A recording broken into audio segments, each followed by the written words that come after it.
Today we are talking about audiobooks. I love audiobooks.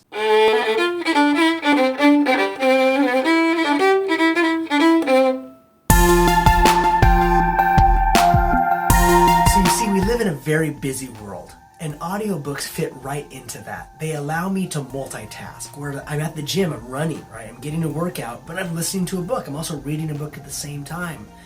You can't underestimate that. I often fantasized about living like in Boston or New York, somewhere they have a subway system. Then I wouldn't have to have a car at all, and I could sit on the subway, with my audiobooks. I used to think that was true in terms of actual reading, but what's even better, my audiobooks fit on my phone. I don't have to carry around a big heavy backpack with all my books on it, right? I've got probably 200 audiobooks right now saved on my phone. Could I carry around 200 paperback or hardcover books? Of course not. So that's kind of nice too, the convenience element. So now I want to talk to you a little bit about my own personal love of audiobooks, my own experience with them and why I love them so much. One of the main reasons is this. I drive a lot. I live in Southern California, and as any of you know who know about Southern California, Californians drive a lot, and I'm in my car a lot. And so therefore, having my audiobooks with me is a huge blessing, because it used to be, before audiobooks, I'd be reading maybe at the library or at home or whatever, and then I'd have to go somewhere and I'd have to close that book, set that story aside, and then go about my business. There might be some benefits to that, you might say, in terms of living. However, what if I wanted to continue that story? I wanted to continue that great, adventure that I was on. Well, now I can. I go into my car, I simply attach my cell phone where all my Audible books are, or Overdrive, whatever it is that I'm using, hit play, and there it is. I'm back in that story, and I'm able to drive around, fully functioning, listening to that story. It's awesome. If I miss something, if I get distracted somewhere else, I can always go back, right, and listen to it again. If I catch a quote, I'll bookmark that little section and go back to it and get the quote later. These are ways in which the audiobook has changed and transformed how I read. I would go on walks. Tezzy remembers this. I would spend a couple hours at night walking along the beach, and I would have my audiobooks with me. Sometimes, podcasts, but my point right now is the audiobook part. And I would just walk in the beautiful evening, nice and warm, with my earbuds in, listening to some great story, able to contemplate the story on such a deep level, because it's just, I'm there. It's at night, I'm under the stars, there's the moon, there's the beach. I'm a very blessed man, and those are great experiences with audiobooks. Another great discovery that audiobooks have been for me in my own personal experience was when I discovered Lord of the Rings, read by Rob Ingles in the audiobook format. It is phenomenal. He is a brilliant reader. I feel so indebted to that man, although I've never met him. He does the voices, the inflections, the characters so well that he brought Lord of the Rings to life in so many ways and just opened up a whole new world. And I would listen to it, just all the time. I would listen to it whenever I was in the car. I listened to it, I was hiking out in the mountains. I would listen to it, at the beach, at night, before I go to bed, you name it. And I feel that Rob Ingles's voice is now, for me, it's almost like a lullaby. I hear that voice and I get nice and comfy. It's like a comfort zone for me. It's like a safety blanket. Really love it. Second, Jim Dale, who reads the Harry Potter series, another phenomenal narrator. He and Harry Potter are like this, like tied hand in hand. The way he tells those stories, the sound of his voices, his voice for Hagrid, like that's how I hear Hagrid. The movie Hagrid, not so much. Now, you might be saying, yeah, but Jeremy, did you ever read the books? Yeah, I did. I read the books hardcover, cover to cover, and they were great, and I enjoy that.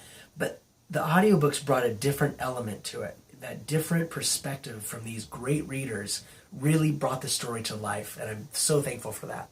So, you can tell I love audiobooks, but let's be real, right? There are limitations. What are some of the cons, some of the downsides to audiobooks? Well, a couple we've already discussed. One is that the narrator has a very large say in how that story is told. And if you don't like the narrator, you're kind of stuck, right? There's not much you can do. It's not as if there's multiple versions of narrators. Usually there's one, you might get lucky if it's a classic, there might be a couple different narrators, but in general, you're either going to like the narrator or you're not. And if you don't, that's it, right? So that's one downside to audiobooks.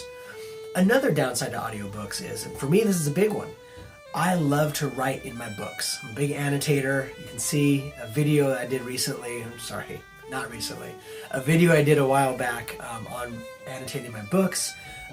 Can you annotate when you're listening to an audiobook? No, right? That's such a bummer. And the reality is it's usually going by pretty quickly. When I'm reading books, the printed book or even the ebook, I'm when I'll stop, I'll underline a quote, I'll take a minute and put it in my Evernote, whatever. I can't do that with audiobooks, right? I admit it's a limitation, it's a weakness, and it is, it's a bummer. Will they remedy that?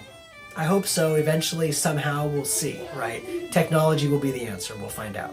Another downside to audiobooks, and I'm not even sure about this, but I can imagine it being a situation, especially one like me. I listen to a lot of audiobooks, and I was a former drummer in a band for years. I've listened to a lot of loud music, a lot of loud drums, and now I listen to a lot of, earbud audiobooks, podcasts, etc. My ears are constantly being hit, right, with sound. Is that going to affect them? Probably, possibly. I don't like thinking about that. But that's perhaps a downside as well to audiobooks. Another downside to audiobooks is, another downside to audiobooks, let's be honest. You don't have a nice big library behind you to show off your books, right? And even aside from the pride element, you can't, have them there to show off. You do kind of forget, right? After you've read your audiobook and it kind of goes to the bottom pile, if you will, of your audio player, you sometimes forget about it. Whereas when it's a hardcover, a book, a real book, it's there, right? You are reminded, yeah, I've read that, and you'll think about that story, and it sticks with you in that sense. There's also just the classic reality of you want to have a home library for your family, right? You want to be able to just walk up there and grab a book and have some reading time with your family. You can't really do that with audiobooks, right? You have to kind of make the audiobook yourself. You become the reader. And that's not really possible if your collection of books is only audiobooks. So there's that physical element of not having the text there. That's a downside. So I'm really thankful to Jeremy Olshan over there at marketwatch.com for writing this article. I'm going to leave links to the article down below. Go check it out. It's a great read. I didn't cover it all in this video. He talks more about how the narrators are beginning to drive the industry. They're almost becoming celebrities in and of themselves.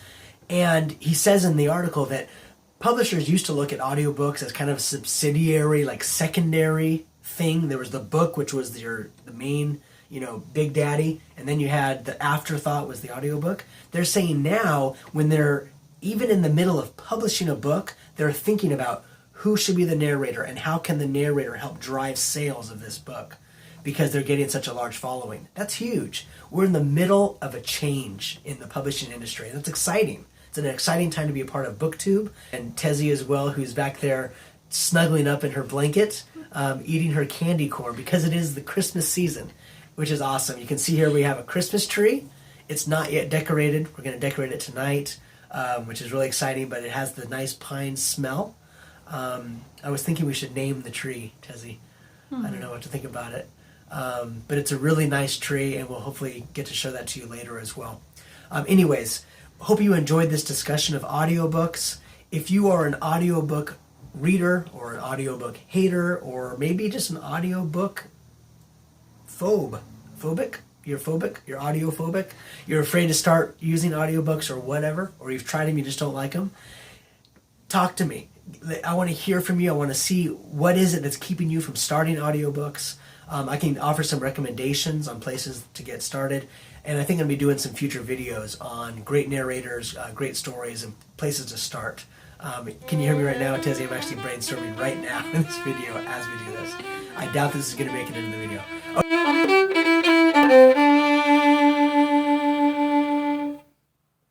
Audiobooks, maybe. Nope. Blooper number 1. I love ebooks. Tezzy, you know I love ebooks. You're right. Dang it. text is still king.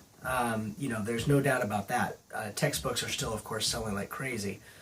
But the growth of audiobooks is something that is changing. I got stuck in trivia crack.